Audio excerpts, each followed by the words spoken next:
Yang kembali lagi di propaganda program sepak bola untuk Anda. Mantap. Kalau sama yang ketiga ini, kita juga kayaknya bakal ngebahas pemain dengan nasib yang sama. Benar. Banyak ya ternyata. Banyak ternyata. Ada ini namanya Jose Baxter. Oke. Jadi sama seperti di dua segmen sebelumnya, di segmen yang ketiga ini kami akan membahas soal sepak bola yang digadang-gadang punya masa depan, tapi karirnya malah jadi Masya Allah jelek banget gitu. Aduh, saking jeleknya. Bener. Dan pemain itu bernama Jose Baxter. Jose Baxter ini menjadi pemain termuda dalam sejarah Everton, yang mencatatkan debut di usia 16 tahun 191 hari. Sang gelandang serang ini sudah di Everton sejak usia 6 tahun, Bang. Ia siap untuk mencatatkan masa depan. Namun di tim utama Everton, dia ini cuma main di 15 pertandingan dalam waktu 4 tahun. Seperti ditulis sama BBC, temannya Bibi Lu. Oh, bukan. Jadi Yoko. Keputusan di luar lapangan ini menjadi faktor utama penurunan karir si Baxter itu. Waduh. Dan Baxter sendiri menyebut kalau dia ini sebenarnya punya banyak kesuksesan dalam awal karir sepak bola. Sama kayak tadi si Gavin sama si Gavin awalnya bagus tuh. Tapi ini yang jadi masalah. Wah. Dia tuh berkumpul dengan orang-orang yang dianggap salah, Kak. Yang selalu membenarkan apa yang dia lakukan. Menyalahkan circle ya. Menyalahkan circle. Dan ini jadi contoh nyata ya buat para pemimpin kita untuk tidak memilih bawahan yang asal bapak senang. Misalnya, kata pemimpinnya, gimana akses ke Aljabar? Bagus, Pak. Gimana transportasi massal? Bagus, Pak. Gimana program petani milenial? Bagus, Pak. Bagus blunder. Bener. Si Baxter ini juga, Kak, keberhasilannya ternyata menjebak. Waduh. Jadi Baxter ini mencatatkan debut dalam laga melawan Blackburn Rovers pada pertandingan pembuka musim 2008-2009. Dan dia masuk menggantikan Nuno Valente di hadapan supporter Everton di Goodison Park. Nah belum setahun debutnya terjadi, Baxter ini udah diperpanjang kontrak selama 2,5 tahun. Namun jumlah penampilannya cuma bisa dihitung jari. Jari siapa nih? Jari orang kan udah 20. Kucing kan cuma 8. Jari orang lah. Nah namun ia sempat dipinjamkan ke Tranmere Rovers pada September 2011. Akan tetapi di akhir musim ia dilepas oleh Everton akhirnya. Justru dilepas padahal udah diperpanjang ya. Betul. Mendapatkan kontrak dari tim Premier League tentu mengubah hidup si Baxter ini. Dia ini tidak tahu dunia yang sebenarnya. Karena dia tinggal di lingkungan dengan privilege. Pasti. Dia pun menjadi pribadi yang tidak mau mendengarkan orang lain. Ditambah, ia punya banyak uang di usianya yang masih sangat muda. Nah, punya uang ini yang membuat Baxter bisa mendapatkan segalanya. Betul. Ia juga tidak tahu batas saat menghabiskannya untuk benda bodoh atau melakukan hal bodoh. Melakukan hal bodoh. Kalau kata Gita Sef, melakukan hal bodoh itu apa ya, Kak? Aduh, saya nggak mau jentuh itu loh. Child free. Saya gak inget lagi itu kata-katanya. Anak gratis. Tiba-tiba kayak child free. Nah, satu hal bodoh yang dia lakukan adalah mengkonsumsi narkoba. Awalnya itu sempat diperingatkan mungkin sama orang terdekatnya. Namun setelah berkali-kali mengkonsumsinya dan tadi punya lingkungan yang mendukung, kayaknya ia merasa tidak akan ada masalah. Nah, padahal ia sadar kalau ia tentunya melakukan hal yang akan menghancurkan karir sepak bolanya. Karir sepak bolanya di masa depan ya. Narkoba tadi. Nah, dia itu sempat ada di titik yang terendah. Jadi setelah dilepas Everton, Baxter ini bergabung dengan Oldham di League One selama 2 musim. Masalah itu baru hadir saat dia gabung dengan Sheffield di musim 2013-2014. Keadaan saat itu mulai di luar kendalinya.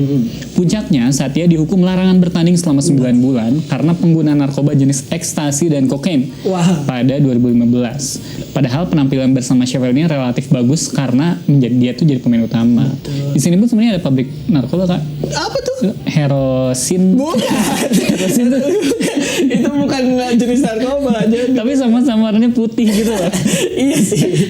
Nah, setelah larangan bertanding tadi, kabar buruk tidak kunjung berhenti nih. Sheffield menghukumnya pada Februari 2016. Kemudian melepasnya 3 bulan kemudian. Nah, di situ si Baxter ini mulai berpikir nih, apalagi ada satu momen yang benar-benar mengubah hidupnya. Momen itu datang ketika seorang ibu bilang padanya kalau dia adalah pemain favorit anaknya.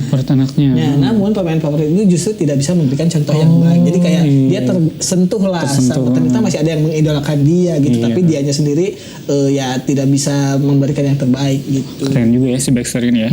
Nah, saat itu Baxter mencoba untuk berjuang sendirian dan tak bicara dengan orang lain. Dia tuh berpikir kalau itu adalah cara termudah karena kan introvert. Iya. Ternyata tidak. Lebih enak baginya untuk mengeluarkan beban yang ada di dadanya. Karena lebih gampang ngeluarin beban di dalam dadanya ketimbang ngeluarin setan. Kalau itu harus panggil Pak Ustadz dulu, dan di Inggris gak ada kayaknya. Nah, namun pada suatu hari dia tuh sadar kalau dirinya punya dua hal, dua pilihan, yaitu mengasihani diri sendiri atau melakukan sesuatu. Berubah. Ini emang ada ceritanya, dia kemudian akan diselamatkan oleh Bill Kenwright. Nah, pada 27 Januari 2017, Baxter ini mendapat telepon dari Bill Kenwright ini. Bill Kenwright adalah seorang chairman Everton yang menawarnya kembali pulang ke Everton untuk mengubah hidupnya dan dengan memberinya kontrak jangka pendek. Kontrak tersebut baru aktif saat Baxter mengakhiri hukumannya di sepak bola pada 1 Juli 2017. Baxter ini memang tidak tampil di tim utama, namun ia main di tim usia 23 sepanjang musim tersebut. Dan di akhir musim ia akhirnya dilepas lagi. Nah, kesempatan bermain bersama Everton tuh membuat hidupnya tuh kayak kembali lagi gitu lah si Baxter ini. Karena sebelumnya dia tuh gak pengen nonton bola bahkan. Wah, traumatis udah sampai situ. Bahkan cintanya pada sepak bola tuh kayak udah habis aja gitu. Dia tuh punya amarah pada dirinya sendiri dan juga kepada pemerintah. Wah, berat tiba-tiba jadi uji tukul dia. Siapa tahu. Nah, selama masa tersebut Baxter pun dihinggapi rasa depresi. Dia mulai bicara pada orang lain agar semua yang menekan dadanya tuh bisa dikeluarkan. Nah, iya, itu emang lebih banyak menangis juga. Namun dia merasa itu bagus agar emosinya keluar. Suatu hari bahkan dia pergi ke gym dan tidak pernah menengok masa lalunya lagi. Keren. Karena dia sadar waktu itu juga masa hukumannya akan berakhir. Jadi Baxter ini berlatih setiap hari agar kembali bugar. Dia berlatih sekeras mungkin 2-3 kali sehari. Sampai akhirnya yang mendapatkan telepon dari Ben Kenwright tersebut. Nah, saat itu dia tengah di toko keripik ketika teleponnya berdering dari nomor tak dikenal. Dan kalau nggak salah itu di toko keripik jengkol. Pertama nih, nggak mungkin ada di lain. Kenapa harus keripik jengkol? Ya enak. Iya, benar, enak. Nah, dia biasanya tuh nggak ngangkat nomor yang nggak dikenal gitu, Kak. Siapa tahu spam pinjol. Tapi sesuatu menyuruhnya untuk mengangkat telepon itu. Kayak ada yang bisikin gitu. Kenapa jadi kayak ada jinnya. Nah, baru sepenggal kata Baxter ini sudah tahu yang menelponnya adalah Bill Kenwright. Karena mungkin kenal dari zaman dia bermain di Everton. Ia menawarkan Baxter untuk mengubah kembali karirnya. Awalnya Baxter berpikir kalau Bill ini hanya mengundangnya mengikuti latihan pramusim. Namun dia justru bersama Everton tadi sampai akhir musim justru ya. Nah, saat itu Baxter tengah melakukan pekerjaan membantu masyarakat dengan membantu orang dengan demensia dan Alzheimer. Kerja sosial ya. Dia pun mendapatkan telepon untuk rapat bersama David Ainsworth, pelatih Everton U23 waktu itu, dan Dennis Barrett Baxendale yang waktu itulah wakil CEO-nya Everton. Dan dia diberitahu mendapatkan kontrak ternyata 12 bulan. Waduh. Lalu ia pun menangis. Wah, di tengah hujan. Dengan keripik jengkol. Gak jadi sedih. Bunda, maafkan Abi, Bunda. Nah, karir sepak bola Baxter ini memang tidak pernah kembali ke puncaknya. Namun, kemampuan untuk hidup membuatnya tidak memilih jalan bodoh yang lain. Benar, itu yang penting ya. Dari Everton, ia kembali ke Oldham, lalu ke Plymouth, terus bersama tim Amerika Memphis 901 akhirnya. Bukan Memphis Depay. Bukan. Nah, pada 8 Agustus 2021 ia memutuskan untuk pensiun. Dan itu yang penting ya, kayak jadi kayak semangat kita untuk hidup teh jangan mengalahkan kita untuk melakukan hal bodoh lain. Gitu. Ketika udah terpuruk justru gak semakin terpuruk tapi bangkit kembali. Bangkit lagi kayak si Baxter tadi yang dia udah ke gym dan udah tidak akan melihat masalah. Bukan lari di treadmill. Iya, jadi legenda adalah toko keripik tadi. Karena di toko keripik itu dia udah pakai telepon. Iya. Coba dia ke toko Simping kan. Toko Simping nggak ada di.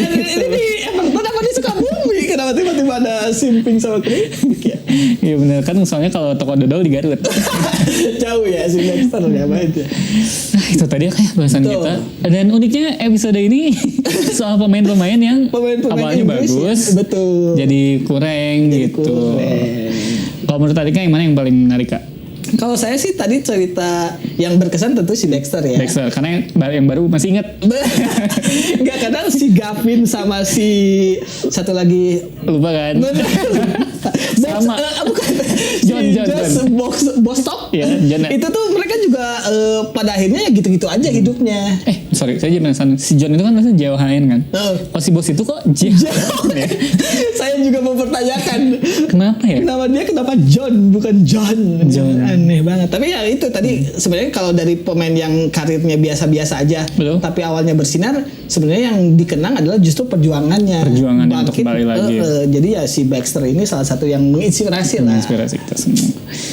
Ya itu tadi kayak bahasan kita soal para pemain yang ya sempat terpuruk di tengahnya, tapi ada yang berhasil bangkit lagi. Jangan lupa untuk terus menyaksikan propaganda program Soflo untuk Anda hanya di iChannel setiap hari Minggu pukul 7:30 malam. Buat Anda yang ketinggalan, Anda bisa mengaksesnya di YouTube ligalaga.id. Saya Alika dan segenap kru yang bertugas undur diri. Wassalamualaikum warahmatullahi wabarakatuh. Salam olahraga. Salam child free. Salah. Gimana nih? Bagi-bagiin anak. Punya anak nggak apa-apa.